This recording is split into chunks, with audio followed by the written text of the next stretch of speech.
Hi guys, in this video we're going to make a Hello Kitty cake topper. I've just got the Renshaw's flour and modelling paste for this one, and I've dyed mine pink.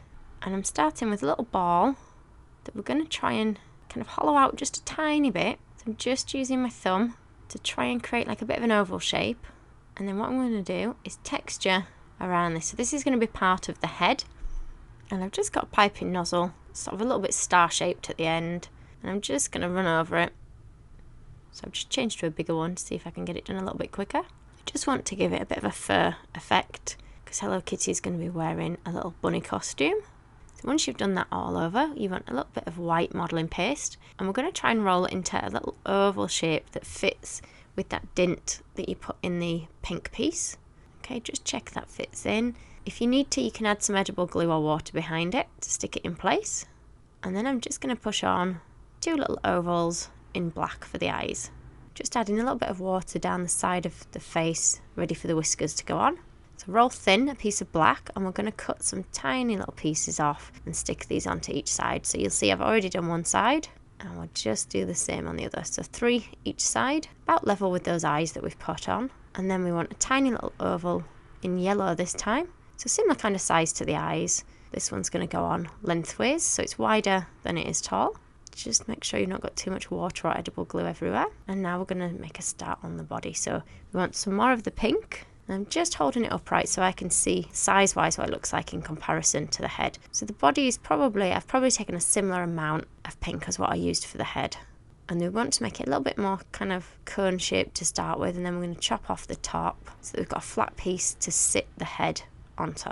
So I'll lie this down so you can see it again a little bit better. And we're just going to jab it all over again with that piping nozzle so it's got a bit of a fur effect. And if you decide it needs to be a bit narrower at the top, just give it a little pinch in. Then we want a little ball that we're going to roll so it's a little bit narrower at one end than the other for the arm. We'll do the same with the other arm. Again, we just need to texture those the same as we've done with the body when you know they fit. So once textured, just stick on with a little bit of water or edible glue. Move on to the feet. Just check you've got 2 balls the same size to start with, or roughly the same size. I'll just squish these down just a tiny bit, and these are just going to stick onto the front there for the feet. So again, just texture them in exactly the same way we have done for everything else. So it's almost scuffing up the surface a little bit to make it look furry.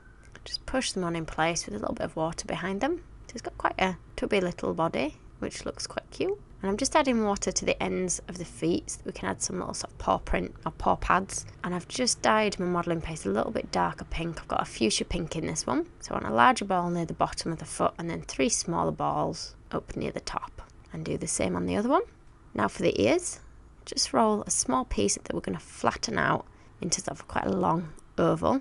And then we're going to cut that in half. I'm just going to stretch that out just a little bit to make it a bit thinner because I don't want the ears to be too heavy. Just make sure they're both the same size. You can obviously roll it longer to start with rather than stretching it. And we want a little oval in the centre of each of these in the deeper colour pink. I'll just trim that bit off the bottom where it's a bit longer. Just using my paintbrush handle to put a dint in the middle and then kind of pinch it at the bottom of each ear. If it's a bit long, I'm just going to trim a little bit off. I've trimmed at a slight angle so that fits nicely against the head. And we're going to attach these on up here. So I'll add a bit of water to the bottom and push those in place. You might have to lean them against something just while they're drying just to make sure that they don't topple over. Just give them a bit more of a press.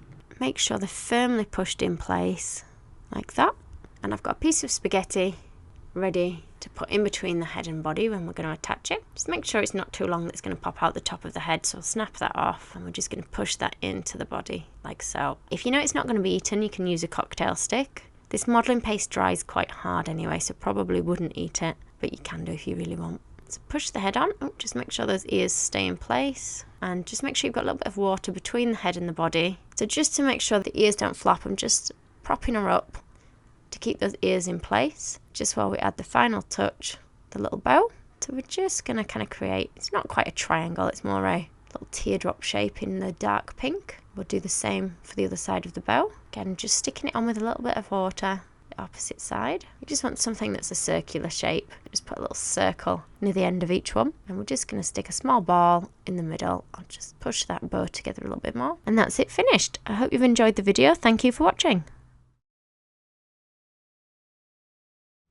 If you liked the video, be sure to hit the thumbs up button and leave me a comment below. You can see more of my tutorials by clicking on the images on screen now. If you haven't already, make sure you click the subscribe button to stay up to date with my future tutorials. There are also links in the description box below where you can find me on Facebook, Instagram, and more.